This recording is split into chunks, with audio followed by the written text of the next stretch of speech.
200쪽 병원체 또 하나로 바이러스. 바이러스는 크기가 매우 작습니다. 세균보다 되게 크기가 매우 작죠. 그래서 일반 광학현미경으로는 보이지 않습니다. 전자현미경으로만 관찰이 되죠.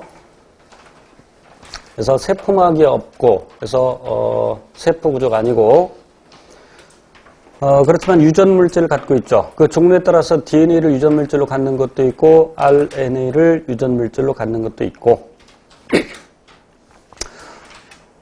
세포 구조를 갖지 않기 때문에 아까 리보솜도 없고, 그래서 스스로 단백질을 만들지 못하죠. 다시 말하면 효소가 없다.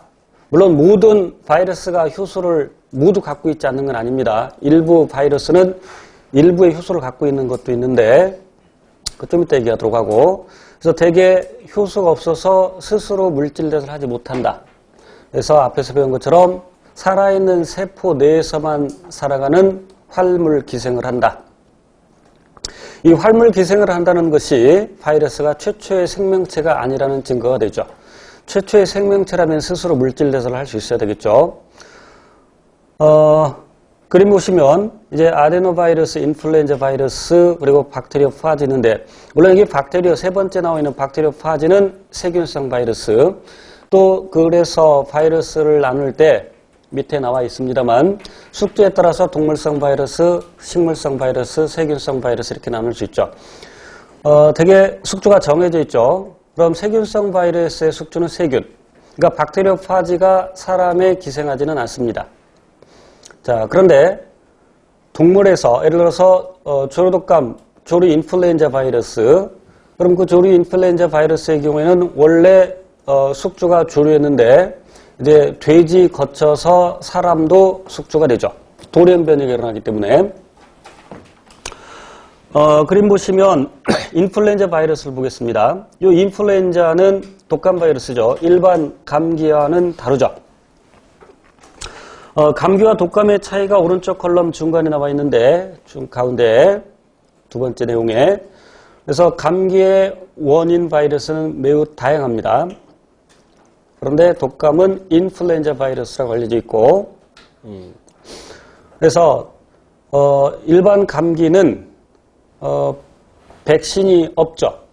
그런데 독감은 백신이 있죠. 독감은 그 해에 유행할 바이러스를 예상해서 거기에 맞는 항원을 넣어주는 것이죠. 그래서 3가 백신, 4가 백신 하는 것은 항원이 3가지냐 4가지냐 뭐 이런 뜻이겠죠. 물론 그 백신으로 100% 예방이 가능한 건 아닙니다. 때에 따라서는 독감 백신을 맞아도 독감 걸릴 수 있죠. 물론 사람마다 또 다를 수 있고, 또는 어느 해에는 그 예방률이 현저하게 또 떨어질 수 있습니다. 그 예상이 빗나가는 경우가 있을 수 있죠. 그리고 작년에 독감 백신 맞았어도 올해 또 맞아야 되죠. 왜냐하면 독감 바이러스는 특히 돌연 변이가 많기 때문이죠. 독감 바이러스는 RNA를 유전물질로 갖고 있죠. DNA 바이러스보다는 RNA 바이러스에서 돌연 변이가 더 많죠. DNA 복제에 관여하는 DNA 중합 효소는 복제 오류를 수선할 수 있습니다. 복제하다가 실수하면 그 실수를 고칠 수 있다는 얘기예요. 그러나 RNA 중합 효소는 그 복제 실수를 교정할 수가 없습니다. 그래서 돌연 변이가 더 많죠. 그래서 이제 우리 교재에 다시 본문으로 가서 종류의 핵산의 종류에 따라서 DNA 바이러스, RNA 바이러스 외우셔야 되고요. 그래서 대표적으로 DNA 바이러스의 B형 간염 바이러스도 있고, 그 다음에 입가 발진이나 입가 발진을 유발하는 것이 herpes죠. 헤르페스도 DNA 바이러스. 그 다음에 대상포진도 DNA 바이러스입니다.